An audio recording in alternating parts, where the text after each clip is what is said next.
Welcome to the channel. In today's video, I'll be covering how to use the combination of the functions index and match to create a powerful lookup formula.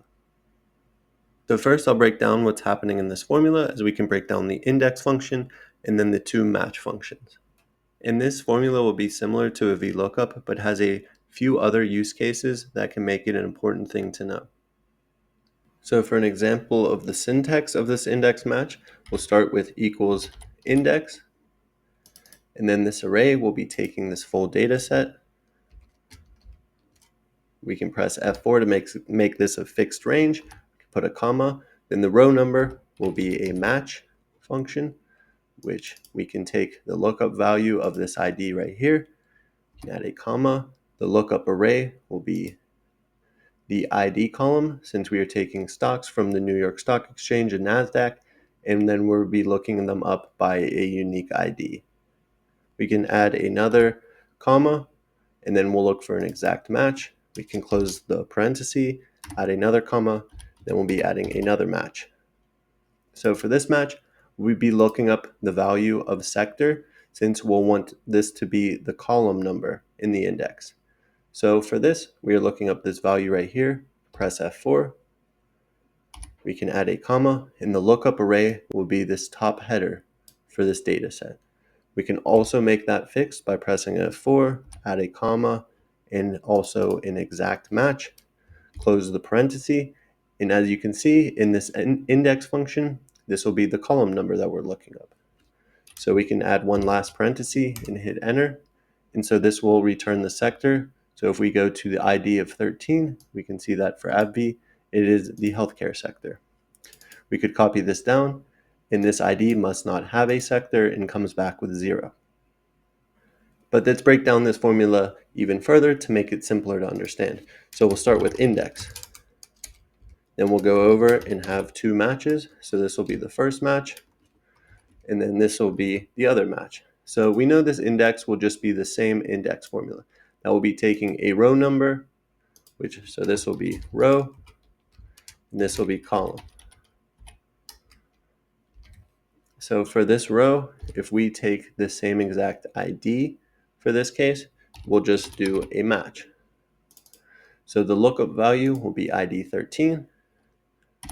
Column, the lookup array will be in column A, another comma, exact match. So this will return these matches, which will just be one lower than their ID number, since in the row with headers, they'd just be moved down one.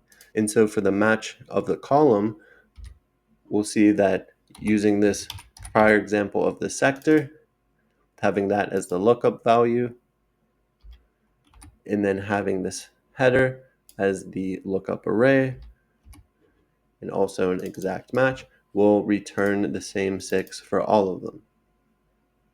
So then if we go back and add in the index, and then just add the array as the same data set, the row number being L3, and then the column number being M3. And so this will return the same values as the combined formulas by breaking it down this way.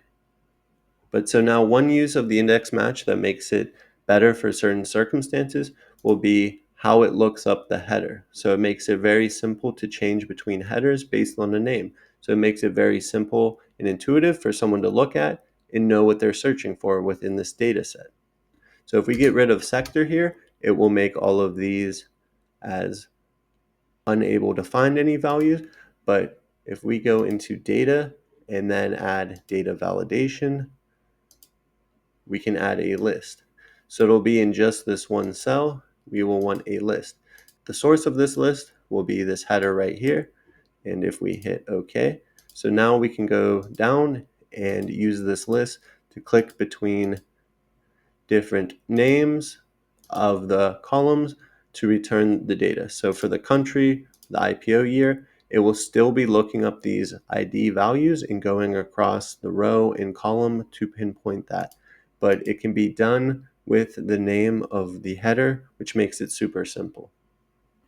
And this will be one of the reasons why the index match is so useful, since you can use the common names of the columns, such as in this case a sector, instead of having it indexed by the actual number being column 6, so people can scroll through and choose what they want to see with the common language. But that's all I have for you in this video. I hope it was helpful. Remember to like and subscribe, and thanks for watching.